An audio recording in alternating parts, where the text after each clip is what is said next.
जय हिंद। चलिए हम समझते हैं कि कोरोना की जो वैक्सीन है या किसी भी बीमारी की वैक्सीन कैसे बनती है, और जब तक कोरोना की वैक्सीन नहीं आ जाती है तब तक हमें क्या करना चाहिए, और यदि हमारे मोहल्ले में अगर कोई कोरोना पेशेंट मिल गया तो उस स्थिति में हमें अपनी सुरक्षा कैसी करनी है, या किसी मरीज को लेकर हम खुद एडमिट हैं तो हम अपना बचाव कैसे करें, या खुद अपने आप को अगर कोरोना हो गया तो हम कैसे अपने आप को रिकवर करेंगे, और क्या कोरोना होने के बाद वही व्यक्ति दोबारा कोरोना से पीड़ित हो सकता है कि नहीं। देखिए, वैक्सीन जो होता है वो कोई दवा नहीं होता है, बल्कि खुद उस बीमारी का वायरस डाल दिया जाता है। अब हमारा शरीर जो होता है वो पहली बार में किसी बीमारी को नहीं मार पाता है, लेकिन दूसरी तीसरी बार अगर उसी बीमारी को देखेगा तो मार देगा। इसलिए वैज्ञानिक क्या करते हैं कि कमजोर वायरस को हमारे शरीर में डाल देते हैं ताकि हमारा शरीर उस वायरस को देख सके, और वो वायरस को वैज्ञानिक इतना कमजोर कर देते हैं कि वायरस 3-4 दिन में मर जाता है। फिर उसी वायरस को दिया जाता है कि फिर हमारी बॉडी देख सके। एक्चुअली कोरोना क्या है, कोरोना हमारे शरीर में 15 से 20 दिन रह रहा है, इतने में ही जान ले रहा है, जब तक हमारा बॉडी समझे कि पूरी तरह से जान ले रहा है। अब ये जो वैक्सीन होती है ये भी दो तरह से होती है। एक होती है आपकी वैक्सीन जिसमें हम एकदम जिंदा की वायरस को डालते हैं, उसे हम कहते हैं एटेनुएटेड वैक्सीन। अब ये एटेनुएटेड वैक्सीन में हम जीवित वायरस को डालते हैं, ये ज़्यादा कारगर साबित होता है। जबकि एक होता है इनएक्टिवेटेड वैक्सीन, इसमें हम लोग जो होते हैं मरे हुए वायरस को डालते हैं। देखिए, पहचान तो सिंपल होती है, मतलब पहचान तो एक ही जैसे होती है चाहे वो जिंदा है या मरा है। तो इसमें क्या होता है, इनएक्टिव वाले में ये उतना अच्छा नहीं माना जाता है, लेकिन इसको हम लोग इसके बराबरी कर सकते हैं। कैसे? अगर हम इनएक्टिव वैक्सीन बना लिए और इस वैक्सीन को किसी व्यक्ति में बार बार शरीर में डालेंगे तो वह उस मृत वायरस को भी हमारा शरीर बहुत जल्दी पहचान लेगा, और कभी गलती से कोई जिंदा वायरस आ गया तो उसको मार देगा। इसका सबसे बड़ा एग्जाम्पल पोलियो होता है। इसलिए आप देखेंगे जो बच्चा पोलियो पी लिया ना उसको भी 4 बार पोलियो पिलाएगा। सर पियो ना, पियो, एकदम पोलियो बहुत ज्यादा पिलाया जाता है। तो पोलियो एक तरह का इनएक्टिव वैक्सीन होता है। आप कुछ लोग पोलियो भी नहीं पिलाते हैं, कहते हैं कि 2 बूंद पीने से 2 गो बच्चा होगा। अजब हाल है भाई। ऐसे लोग जरा सोचिए कि जो इतना छोटा बच्चा है, आप ये नहीं सोच रहे हैं कि ये बड़ा होकर कितना पढ़ेगा, क्या बनेगा, बल्कि आप ये सोच रहे हैं कि ये बड़ा होकर कितना बच्चा पैदा करेगा। कितनी गजब की सोच है। और गवर्नमेंट भी इसको कहते हैं कि भाई कम दिमाग वाले के लिए आप अच्छा दिमाग लगाएंगे तो उसको अच्छा नहीं सूट ही नहीं करेगा, क्योंकि ट्रक का माल टेम्पू में लोड नहीं होता है। तो बकलोलवा अगर ही सोच रहा है कि 2 बूंद से 2 गो लड़का होगा तो उससे पूछिए कि तोरा कै गो लड़का चाहिए, इससे 53, 54, 55 जितना लड़का बोले 1 कटोरा पिया दो। रीजन इसलिए नहीं कि इसको पोलियो हो जाएगा, अगर इसको हुआ तो हमारे देश में भी पोलियो वायरस जिंदा बचेगा। तो गवर्नमेंट भारत पोलियो मुक्त हो चुका है, लेकिन ऐसे कम बुद्धि वाले लोग पाकिस्तान, अफगानिस्तान, नाइजीरिया में हैं, और वो लोग इनको बच्चा पैदा करने की क्षमता के चक्कर में इन्हें पोलियो का मरीज बना देते हैं। देखिए, किसी भी वैक्सीन को बनने में 6 स्टेप होते हैं। सबसे पहले वायरस पर रिसर्च किया जाता है, उसका डीएनए या आरएनए के स्ट्रक्चर को लिया जाता है, उस आधार पर हम लोग वैक्सीन को बनाते हैं। उस वैक्सीन को सेकंड में ले जाते हैं pre clinical trial. Pre clinical trial में हम लोग जानवरों पर देते हैं, जैसे चूहा हो गया, बंदर हो गया।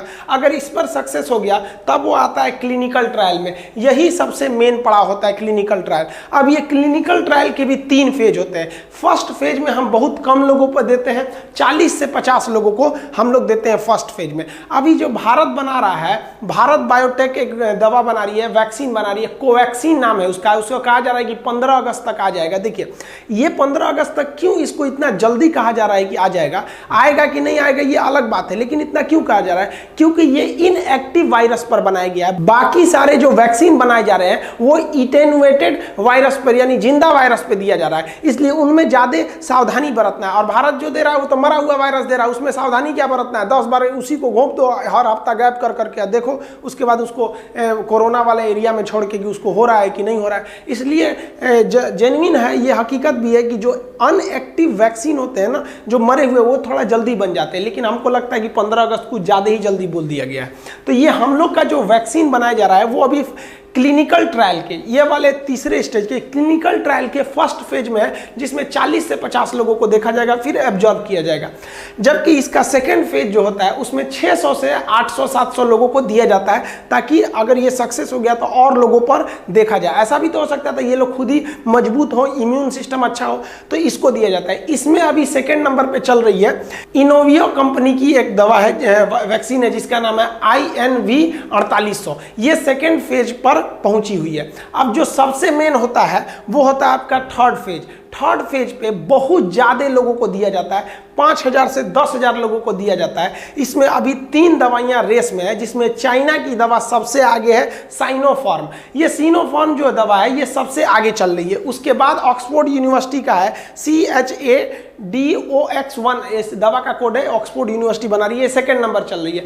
जबकि अमेरिका की मॉडर्ना कंपनी जो है वो 3rd नंबर पे चल रही है। अगर इसमें से कोई भी सक्सेस हो गया इस जुलाई में तो आप ये समझिए कि अगस्त में, अब जैसे मान लीजिए ये क्लिनिकल ट्रायल तो हो गया इसका, अगर सक्सेस हो गया तो इसे गवर्नमेंट अप्रूवल दे देगी, फिर WHO अप्रूवल दे देगा, तो उसका मैन्युफैक्चरिंग चालू हो जाएगा। और मैन्युफैक्चरिंग चालू हो जाएगा तो भाई हम लोग के पास आ जाएगा। तो अगर इनका ये क्लिनिकल ट्रायल का 3rd फेज सक्सेस हो जाता है तो मान के चलिए कि अगस्त तक आ जाएगा। लेकिन यहीं पर सबसे ज़्यादा दवाइयाँ फेल हो जाती हैं। अब इसके बाद जब मैन्युफैक्चरिंग होने लगता है तो गवर्नमेंट जो है वो कई एजेंसी के माध्यम से उस दवाइयों के क्वालिटी पर कंट्रोल रखती है। अब पता चला आप टैबलेट खा रहे हैं, उस जो टैबलेट दवा का नहीं सतुआ का बना हुआ है, तब क्या कीजिएगा, आप तो खा रहे हैं टैबलेट, अच्छा से इलाज ही नहीं करेगा, तो वो क्वालिटी कंट्रोल होता है। ये बहुत बड़ा चीज़ नहीं है। तो आप समझ गए कि अभी सिनोफार्म सबसे आगे चल रहा है, इसे चाइना बना रहा है।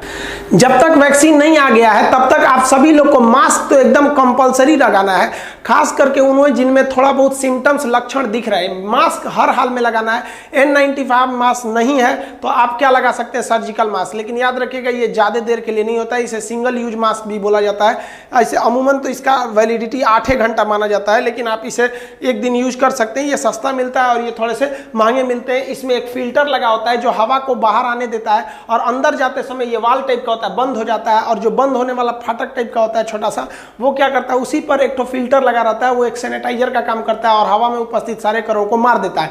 N95 जो मास्क होता है वो जनरली 1 mm वाला ही लेना चाहिए। N95 आप कहिएगा तो कई mm के देंगे सब। अब जैसे देखिए यहाँ पर ये वाला जो मास्क है ये N95, इस पर आपको एक ठो ये फिल्टर टाइप का लगा होगा। अब यहाँ से अगर हम सांस छोड़ते हैं तो ये निकलने देगा, और उधर से आते वक्त ये क्या करता है, फिल्टर कर देता है। 1 mm का मतलब क्या होता है कि 1 mm के धूल से छोटे को ये आने दे सकता है, लेकिन 1 mm से बड़े को ये आने नहीं देगा। हालांकि ये भी सही है। बाकी आप सब समझते हैं कि 1 से 2 मीटर यानी 3 फीट की दूरी बना के रखना है, हाथ हमेशा अच्छा से धुल रहा है, सैनिटाइजर का प्रयोग करते रहना है। अगर आपके आस पड़ोस में अगर कोई कोरोना का मरीज मिल गया है, या फिर जो आपको रिस्क है कि हमारे अगल बगल में भीड़ भाड़ ज़्यादा है, तो आप ब्लीचिंग पाउडर, चूना की तरह होता है, ब्लीचिंग पाउडर आप मार्केट से खरीद के लाएंगे, अपने अगल बगल में उसे छिड़क दीजिएगा। वो भी एक तरह से एंटीवायरल, एंटीबैक्टीरियल का भी काम करता है। देखिए जो कोरोना के सिम्टम्स यानी लक्षण होते हैं ना, ये सबसे बड़ा का खराबी क्या होता है, ये 5 से 6 दिन बाद दिखना चालू होते हैं, और कई लोग में तो दिखते ही नहीं है कोरोना के लक्षण। अब इसमें लक्षण आपको पता है कि भैया फीवर होता है, लेकिन एक चीज ध्यान दीजिएगा, फीवर धीमा नहीं होता और ना ही ये फीवर उतरता है, ये फीवर कंटिन्यू रहता है और बहुत जोर से फीवर रहता है। तो ये दवा खाएंगे तो उतरेगा, फिर चढ़ जाएगा। तो अगर ऐसा हो रहा है तो आप ध्यान दीजिएगा कि कहीं कोरोना के लक्षण है। गले में खसखसाहट होने लगती है, खांसी आएगी, छींक आएगा, बलगम नहीं निकलेगा, सूखी खांसी होगा, खांसेंगे आप लेकिन कुछ निकलेगा नहीं। उसके बाद से आपको क्या होगा, आपका जो टेस्ट है और जो सुगंध लेने की क्षमता है ये खत्म होने लगेगी, क्योंकि जीभ पर वायरस का प्रभाव आ जाता है।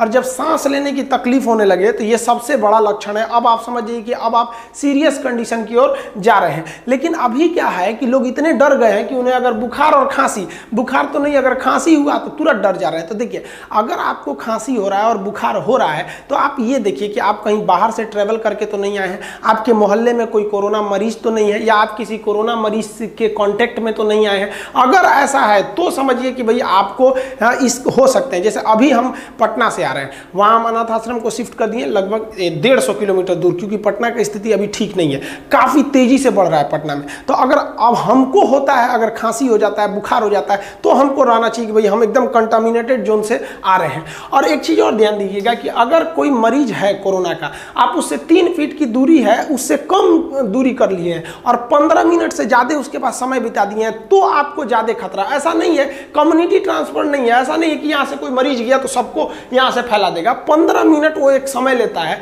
और जो सीरियस कंडीशन आती है, मान लीजिए आप संक्रमित हो गए तो 5 से 6 दिन बाद लक्षण दिखेंगे, और 9 से 11 दिन बाद आपका सांस लेने में तकलीफ होना शुरू हो जाएगा। अब ये कंडीशन बहुत खतरनाक हो जाती है। इसमें क्या होता है, हॉस्पिटल में सिम्टोमेटिक ट्रीटमेंट किया जाता है। सिम्टोमेटिक ट्रीटमेंट को हम सपोर्टिव केयर या सपोर्टिव थेरेपी कहते हैं। इसमें क्या किया जाता है, किसी भी मरीज का कोई इलाज नहीं किया जाता है, उसमें जो सिम्टम्स यानी जो लक्षण उभ रहे हैं उन लक्षणों का इलाज किया जाता है। जैसे बुखार आ गया, दवा देगा, बुखार शांत हो जाएगा। आपको मान लीजिए थकान हो रही है, विटामिन बी कम्प्लेक्स दे देगा, आपको ताकत थोड़ा मिलने लगेगा। खांसी हो रही है, जुकाम हो गया तो उस खांसी का सिरप दे देगा। यानी कोरोना का इलाज नहीं कर रहा, उसके सिम्टम्स का इलाज कर रहा है, उसे कहते हैं सिम्टोमेटिक ट्रीटमेंट। इसमें जो सबसे बड़ा काम करता है ना, वो विटामिन सी काम करता है। अब यही हॉस्पिटल में भी दे रहा है, यही आप लोग भी घर में यूज किया करिए। जैसे टमाटर में विटामिन सी है, आम में विटामिन सी है, संतरा में है, ये डेली आप एक एक लिया कीजिए। ये आपको हमेशा लेना। मान लीजिए आपको आम नहीं मिल रहा है, संतरा नहीं मिल रहा है, तो 3 टमाटर कर दिए। मतलब एक एक कैसे भी तीनों में से रहना चाहिए। नहीं है तो इसी की संख्या बढ़ा लीजिए, लेकिन 3 इसको हर हाल में रखिए। इन फलों में से लेते रहेंगे, आपको विटामिन सी पूरा होता रहेगा। नारियल का जो पानी होता है ये काफी फायदा करता है। अभी देखिए, ये जो नारियल जो पानी होता है, ये ब्लड जो होता है ना, ब्लड काफी इसमें इफेक्टेड हो जाता है लंग्स में, तो ये आपको एक अंदर से शक्ति प्रदान करता है, आपके शरीर को गिरने नहीं देता है। दूध की मात्रा रहनी चाहिए कोरोना पेशेंट को, और अंडा जो है ये काफी जरूरी है। शाकाहारी लोग भी, अब देखिए, अब मान लीजिए ये तो एज ये दवा की तरह प्रयोग हो रहा है, होने के बाद यही सब हॉस्पिटल में भी दिया जा रहा है। और सबसे जरूरी जो हो गया वो तो काढ़ा हो गया है। काढ़ा में आप सबसे अच्छा है लेमन टी पीजिए, और एकदम गरम गरम पीजिए यहाँ पर, क्योंकि कोरोना जो है ना लगभग 4 से 5 दिन आपके गले में रहता है। अगर गर्म दूध, गर्म चाय या काढ़ा पीते हैं तो वो सीधे चला जाएगा आपके पेट में, और पेट में हाइड्रोक्लोरिक एसिड होती है, वो उसे मार देता है। काढ़े में आप पानी गर्म कर सकते हैं, इसमें गुल मिर्च डाल सकते हैं, अदरक, तुलसी, हल्दी का प्रयोग कर सकते हैं। दूध में तो आप हल्दी दूध डाल के एकदम गर्म पीने का कोशिश कीजिए। और कई लोग दूध पीते हैं ना तो उसमें मुंह में ठंडा कर लेते हैं, मुंह में लीजिए हल्का सा बस, और तुरंत ढकेल दीजिए, ताकि वो गर्मी जो है ना आपके गले तक पहुंचना चाहिए यहाँ पर।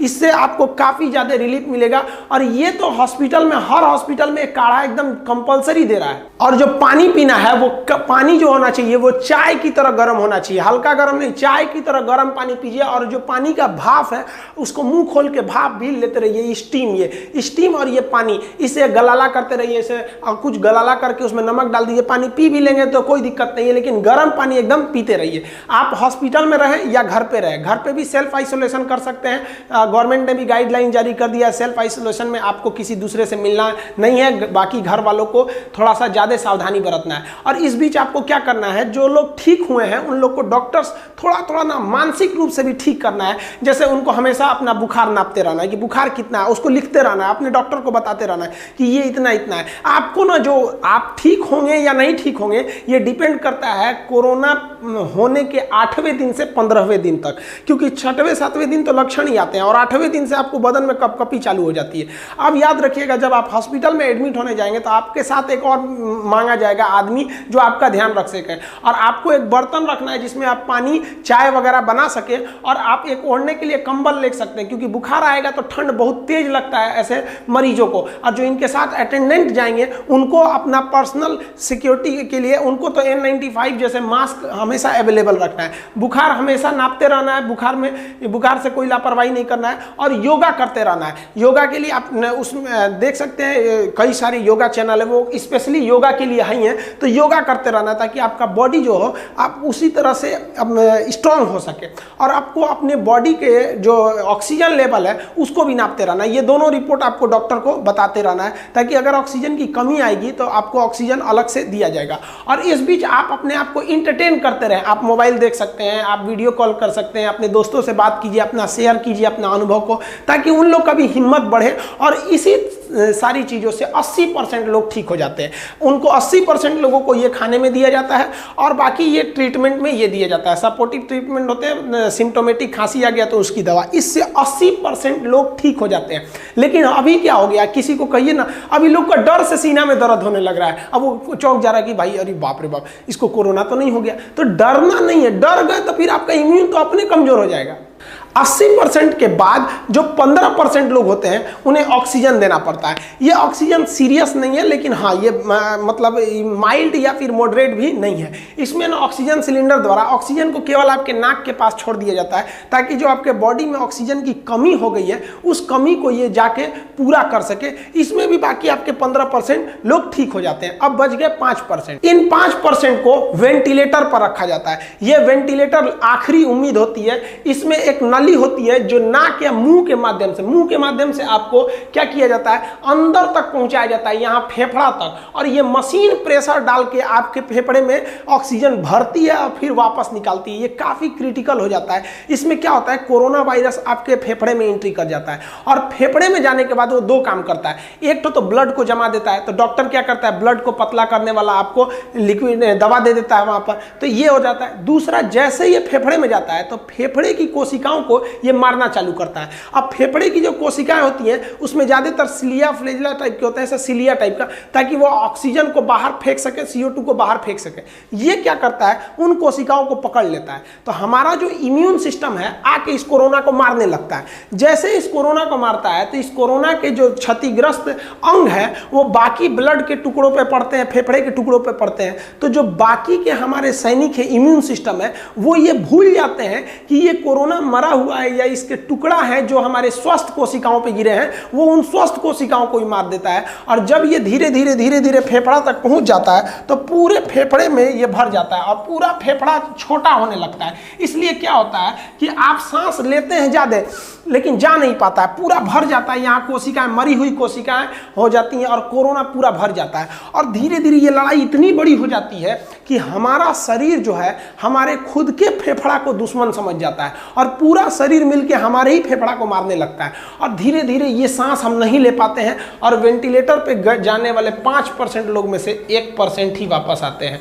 और हमारे इंडिया में जो डेथ रेट है वो यही 4% का चल रहा है। ये 3 से 4% जो है वो डेथ रेट है इंडिया का। उम्मीद करते हैं कि आप लापरवाही नहीं करेंगे। अगर हमसे पूछा जाए कि भाई ये कोरोना इतना ज्यादा क्यों फैला, तो हम तो इसमें केवल पब्लिक को समझते हैं। भाई पब्लिक इतनी लापरवाही से लिया इस चीज को। आज भी हम पटना से आ रहे हैं, आज ही आ रहे हैं, हम वहां देखे कि लोग बिना मास्क का घूम रहे हैं। अरे भाई बिना मास्क के घूम रहे हो, गलती से तुम्हें कोरोना है तो तुम तो पूरे मोहल्ले को फैला दोगे। तो ये लापरवाही है उन लोग की और पूरी तरह से समाज को भी इसका भुगतना पड़ेगा। जितना जल्दी से जल्दी ये सही होगा, जल्दी से ये कोरोना भागे, इसका जल्दी से जल्दी वैक्सीन आए। लेकिन जब तक वैक्सीन नहीं आता है आप हर एक तरह की सावधानियां बरतते रहेंगे। अगर आपको अंदेशा हो जाता है कि नहीं हमको कोरोना है या हम ऐसे क्षेत्र से आए हैं, हमें ऐसे सिम्टम्स दिख रहे हैं, तो आप डॉक्टर से कंसल्ट कीजिए और तुरंत इन सब चीजों का सेवन बढ़ा दीजिए। और अभी भी आप अगर सेवन नहीं कर रहे हैं तो इन सब चीजों का सेवन आज से ही चालू कर दीजिए। और इतना तो समझिए कि ये जो